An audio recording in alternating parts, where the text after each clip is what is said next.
सभी लोग को आज का क्लास में स्वागत है। तो आज जो है मैं आप लोग के फिजिक्स का एक टॉपिक पढ़ाने जा रहा हूँ। आ जाइए। टॉपिक है, एक छोटा सा टॉपिक है। उसके बाद पिछला क्लास में जो आप लोग के बायट सेवेटला पढ़ाए थे उसका एप्लीकेशन है। 2 एप्लीकेशन है जो कि आज एक एप्लीकेशन बताएंगे, ठीक ना। तो देखिए आज जो है, आज का जो टॉपिक जो है एक क्वेश्चन के रूप में है, यानी प्रूव दैट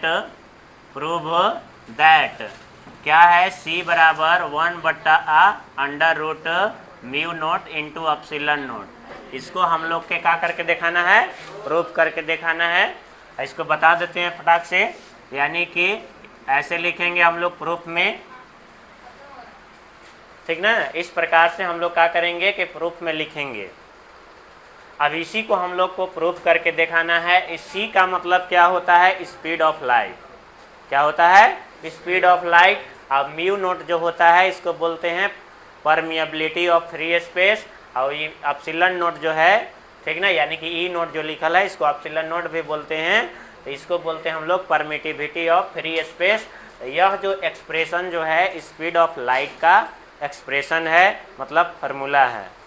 इसको हम लोग को क्या करके दिखाना है, प्रूफ करके दिखाना है। इसको अब हम लोग प्रूफ करते हैं। तो सबसे पहला नंबर जो है, इसको प्रूफ करने के लिए हम लोग ऐसे लिख सकते हैं, mu naught into epsilon note. इस प्रकार से हम लोग क्या कर सकते हैं, इसको लिख सकते हैं। हम लोग जानते हैं कि म्यू नोट का वैल्यू कितना होता है, 4 पाई गुने 10 के पावर। अभी जनरली ऐसे हम लोग लिख देते हैं कि म्यू नोट का जो वैल्यू होता है 4 पाई इंटू 10⁻⁻7 होता है वैल्यू, ठीक ना। यूनिट नहीं यूज करना है अभी। और फिर इंटू गुना में एप्सिलॉन नोट का जो वैल्यू होता है 8.854 इंटू 10⁻, ठीक ना, कितना हो जाएगा, -12 यूनिट इसका भी होता है। तो जब इसको हम लोग सोल्व करेंगे एक अच्छा ढंग से, अगर इसको सोल्व करते हैं, इसको अच्छा ढंग से जब हम लोग सोल्व करेंगे, ठीक ना, तो ये फार्मूला हम लोग के आ जाएगा। लेकिन इसको सोल्व करने में हम लोग को बहुत कठिनाई होगा। इसको सोल्व करने में जो है हम लोग को बहुत कठिनाई होगा। इसीलिए एक अलग तरीका है, एक क्या है, अलग तरीका, ठीक ना। उस अलग तरीका क्या होता है, वही तरीका से आप लोग के हम यहाँ पर क्या करते हैं, बताते हैं। क्या करते हैं, बताते हैं। तो हम लोग जानते हैं, क्या चीज़ जानते हैं कि 1/4 पाई एप्सिलॉन नोट बराबर क्या होता है वैल्यू इसका, 1/4 पाई एप्सिलॉन नोट बराबर वैल्यू जो होता है 9 गुने 10 के पावर कितना होता है, 9। इसको याद रखना है। और इस पर हम लोग जो है बहुत सारा क्वेश्चन भी बनाए थे। क्या किए थे, बहुत सारा क्वेश्चन बताए थे। अब यहाँ पर देखिए ऐसे एक लेकर के तिरछा तिरछी का करेंगे, क्रॉस मल्टीप्लाई करेंगे। जब क्रॉस मल्टीप्लाई करेंगे तब 4 पाई एप्सिलॉन नोट इंटू 9 गुने 10 के पावर 9 हो जाएगा, और 1 एकम 1 हो जाएगा। अब यहाँ से हम एप्सिलॉन नोट बराबर निकालेंगे वैल्यू। क्या बराबर निकालेंगे, एप्सिलॉन नोट। तो 1 बटा क्या हो जाएगा, 4 पाई, और इंटू 9 इंटू 10⁻, कितना हो जाएगा, 9। क्या यह बात समझ में आ रहा है ना। इस प्रकार से जो है लिखना है। अब हम लोग लिखेंगे नाउ, क्या लिखेंगे, इतना एप्सिलॉन नोट का वैल्यू ला लिए। अब देखिए हम लोग लिखेंगे क्या चीज़, कि mu naught into epsilon note. हो गया ना, म्यू नोट इंटू क्या चीज़, एप्सिलॉन नोट। अब बताइए कि म्यू नोट का वैल्यू कितना होता है, 4 पाई गुने 10 के पावर -7। अब एप्सिलॉन नोट का वैल्यू कितना होता है, एप्सिलॉन नोट का वैल्यू कितना ला है, अभी इतना ला है ना। तो 1/4 पाई गुने 9 गुने 10 के पावर कितना हो जाएगा, 9। अब देखिए 4 पाई से 4 पाई का हो गया, 4 पाई से 4 पाई कट गया। अब हम लोग के क्या बचेगा, ध्यान से देखिए इधर, यानी कि ऊपर जो बचेगा 10 के पावर -7, और नीचे जो है 9 गुने 10 के पावर कितना हो जाएगा, 9। आई वाला 10 के पावर माइनस में है ना, तो नीचे लाएंगे हम लोग, प्लस में करेंगे। तो mu naught into epsilon note. अब इसको जब नीचे लाएंगे तो ऊपर 1 बचेगा, 9 गुने 10 के पावर 9, और माइनस में है तो नीचे क्या में आ जाएगा, प्लस में। और ऐसे हम लोग लिख सकते हैं mu naught into epsilon note, और 9 और गुने इसको क्या करेंगे, जोड़ेंगे। तो 9 7 कितना हो जाएगा, 16, पावर जुड़ता है तो 16 हो जाएगा। कितना हो जाएगा? 16। अब इसको और हम लोग कैसे लिख सकते हैं? Mu nought into epsilon not कैसे लिख सकते हैं? तो इसको हम लोग ऐसे लिख सकते हैं, ये देखिए 3 है, स्क्वायर में क्या में लिखना है? तो यानी कि एकड़ स्क्वायर कितना मतलब 3, इसको हम लोग 3 लिख सकते हैं ऐसे, और 10 के पावर 8 और इस सब के होल स्क्वायर ऐसे लिख सकते हैं। जब ऐसे इसको हल करेंगे तो 3 तिहाई कितना हो जाएगा? 9, और पावर में ऊपर गुना हो जाता है, 8 दूनी 16। तो इसको हम लोग इसको जो है ऐसे हम लोग क्या कर सकते हैं?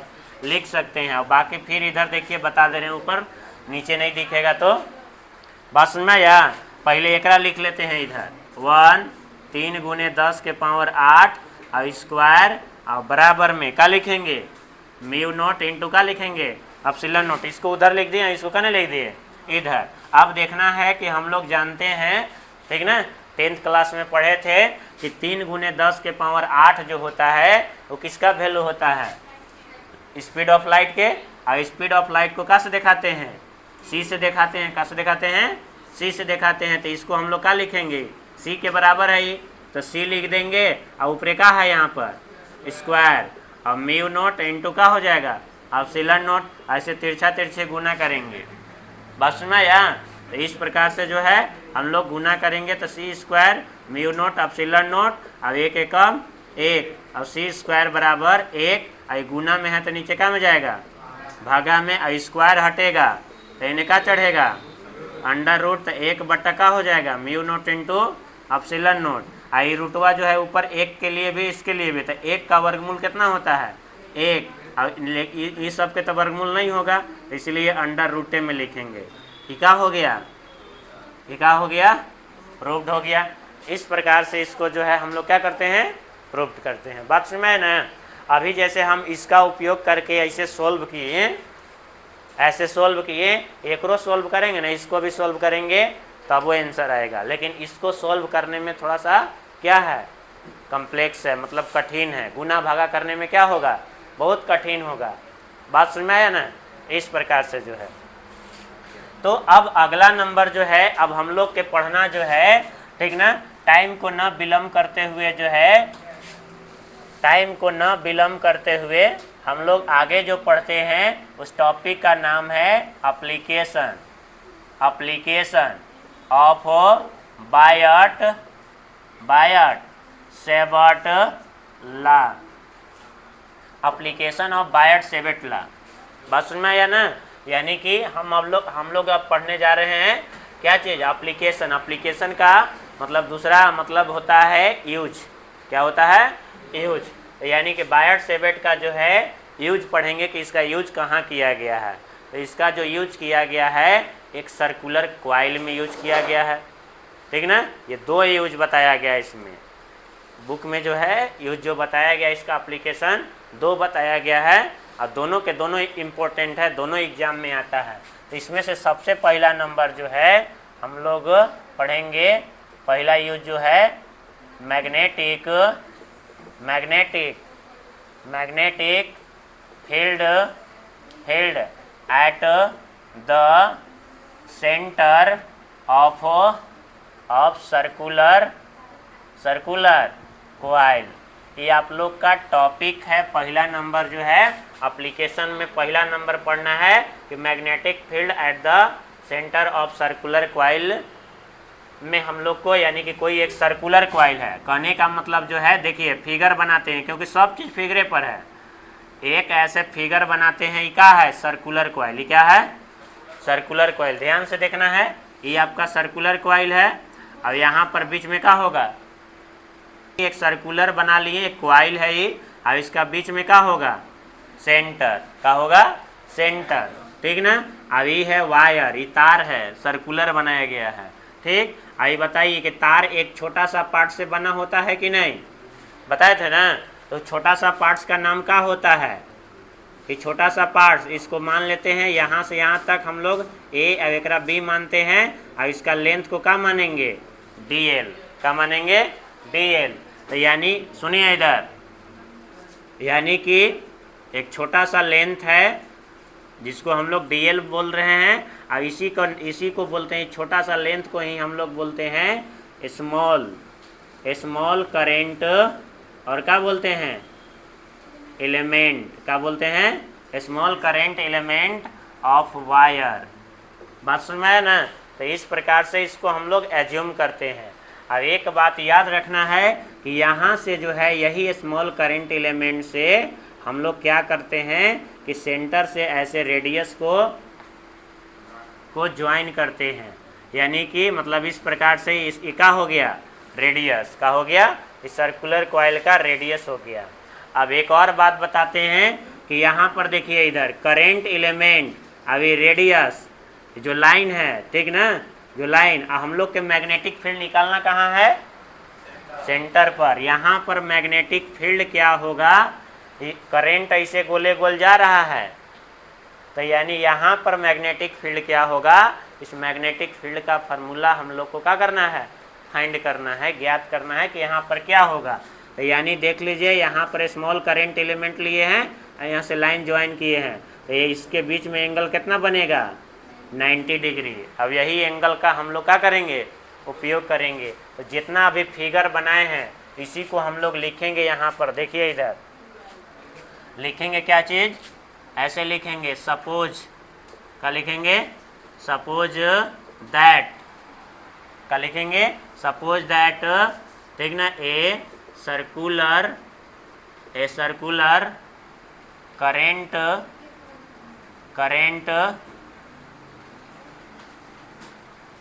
Circular current carrying wire having क्या लिखेंगे, रेडियस आर एंड, और क्या लिखेंगे, सेंटर ओ, सेंटर का हो गया ओ। अब यहाँ पर लिखेंगे क्या चीज़ कि circular current carrying wire is consist of small current element of length, का हो जाएगा, लेंथ का माने हैं dl, उसका लंबाई का हो जाएगा dl। इतना बात पता चला ना, ठीक ना। तो यानी कि स्मॉल लिए हैं, यानी कि स्मॉल लेंथ लेंगे, क्या लेंगे, स्मॉल लेंथ, ठीक ना। अब यहाँ पर लिख देंगे एज इन, का लिख देंगे एज इन फिगर। अब ज़्यादा चीज़ नहीं, एज इन फिगर। बात समझ में आया। अब यहाँ पर लिखेंगे अगला नंबर, अब हम लोग लिखेंगे यूजिंग द एक्सप्रेशन ऑफ बायट, यानी कि डायरेक्ट लिखते हैं BSL माने बायट सेबेट लॉ। बात समझ में आया। यानी कि इस प्रकार से जो है इसको हम लोग लिखेंगे, ठीक। अब इसका फार्मूला हम लोग को यूज करना है, क्या करना है, फार्मूला यूज करना है। तो यहाँ पर लिख देते हैं एक और चीज़ कि मैग्नेटिक, हम लोग को निकालना मैग्नेटिक फील्ड ना, मैग्नेटिक फील्ड एट द, क्या लिखेंगे, सेंटर ऑफ सर्कुलर क्वाइल। इस प्रकार से हम लोग लिख लेंगे और इसको हेडिंग बना देंगे ऐसे, ये क्या हो जाएगा, हेडिंग। यहाँ पर ऐसे अंडरलाइन कर देंगे और थोड़ा सा इसको मोटा में लिखना है। इसके बाद हम लोग बायट सेबेट का जो फार्मूला जानते हैं, बी का जानते हैं, बी बराबर का जानते हैं, म्यू नॉट बटा का होता है 4 पाई आई dl साइन थीटा बटा का होगा r स्क्वायर, यही ना होता है, r स्क्वायर होता है। लेकिन यहाँ पर हम लोग ले रहे हैं क्या चीज़, ध्यान से सुनना है, हम लोग क्या लिए, dl ना, मतलब छोटा लिए हैं, तो मैग्नेटिक फील्ड का मान भी यहाँ पर हम लोग d ऐड कर लेंगे। बात समझ में आया, इतना बात। अब यहाँ लिखेंगे हम लोग एफ, का लिखेंगे एफ थीटा, एंगल बताइए, एंगल कितना है, 90 डिग्री रखेंगे, तब क्या आएगा, dB बराबर म्यू नॉट 4 पाई, ठीक। अब फिर आपको क्या बन जाएगा, आई dl और साइन कै डिग्री, 90 डिग्री, अब r स्क्वायर 90 का वैल्यू, dB बराबर म्यू नॉट बटा का हो जाएगा 4 पाई आई dl और साइन 90 का वैल्यू कितना होता है, 1, कितना होता है 1, तो 1 लिखेंगे तो कोई फर्क नहीं पड़ेगा, इसलिए आर स्क्वायर, थोड़ा ये गुना होगा, ठीक ना, ऐसे सटा के लिख देना है। चाहे गुना नहीं देंगे तो डायरेक्ट ऐसे साट के लिख देंगे क्या चीज़, आई डी एल, अब बटा का हो जाएगा आर स्क्वायर। इतना बात समझ में है मेरा बात। अब इसके बाद क्या करेंगे कि हम लोग अब निकालेंगे, देखिए ये छोटा के लिए हुआ, थोड़ा सा मैग्नेटिक फील्ड, इतना लेंथ लिए तब, और टोटल लेंथ निकालेंगे टोटल के लिए, ठीक ना। तो यानी कि लिखेंगे कि टोटल, क्या लिखेंगे, total magnetic field, total magnetic field निकालेंगे। तब क्या हो जाएगा, टोटल के लिए क्या लगाना है, इंटीग्रेशन, क्या करना है, इंटीग्रेशन डी बी बराबर, इधर भी इंटीग्रेशन होगा, ऐसे म्यू नॉट बटा 4 पाई, अब क्या हो जाएगा आई डी एल, अब बटा का हो जाएगा आर स्क्वायर। इस प्रकार से इसका इंटीग्रेशन करेंगे तो क्या आ जाएगा बी, क्या आ जाएगा बी। इसको वेक्टर में ऐसे लिख लेते हैं अभी।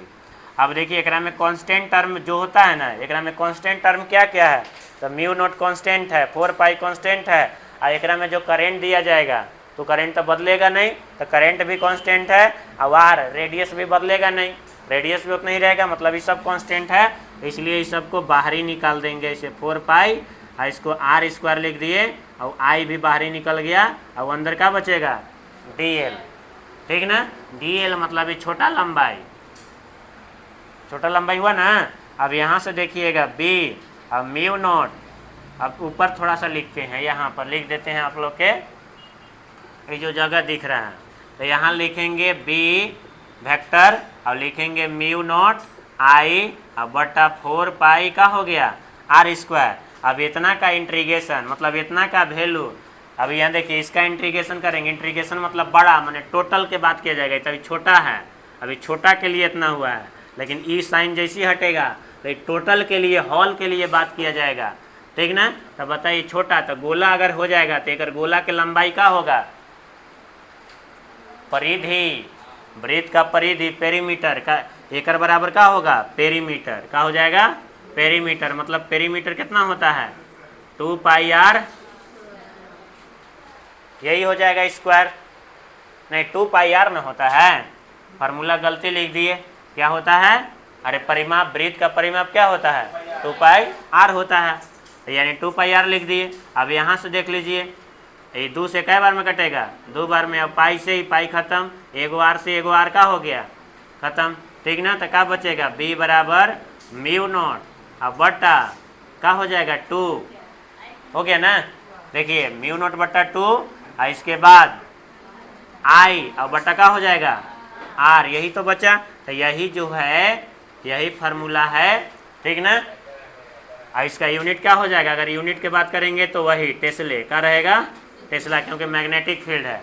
तो ये जो फार्मूला जो आया, ये जो फार्मूला बना, ये जो ऐसे 60 के भी लिख देते हैं, म्यू नॉट आई बटा का लिखते हैं 2 आर, 60 के डायरेक्ट देखिए अलगे अलगे हम लिख दिए हैं, लेकिन 60 के लिख देंगे, मतलब सटा करके, तो थोड़ा सा अलग प्रकार के दिखेगा, बस में है कि नहीं।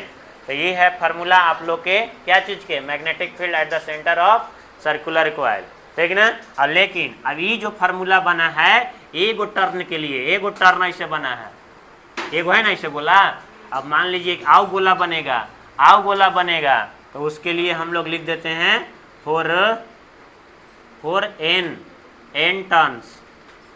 टर्न्स ऑफ कॉइल, तब क्या फार्मूला बनेगा, तो बी बराबर एन टर्न होगा तो एन से गुना कर देना है, तो म्यू नॉट एन आई, अब बट्टा में डायरेक्ट लिख देंगे 2 आर, ये क्या हो गया एन टर्न के लिए फार्मूला। इस बात को याद रखना है, एन काहे लगाएं, क्या कि एगो था तो एगो के लिए ही था। अब अगर मान लीजिए कि बहुत सारा ऐसे हो जाएगा ना, तो उसके लिए आप लोग के ही फार्मूला लगाना होगा। बस में आया। ये जो है आप लोग लिख लीजिए, बहुत इंपॉर्टेंट है, 2 नंबर के एग्जाम में पूछा जाएगा। कै नंबर के, 2 नंबर के या तो 3 नंबर में पूछा जाएगा। और अगला जो है एप्लीकेशन ना, ठीक ना, एक्सिस ऑफ सर्कुलर कॉइल निकालने के लिए, वो थोड़ा लंबा है।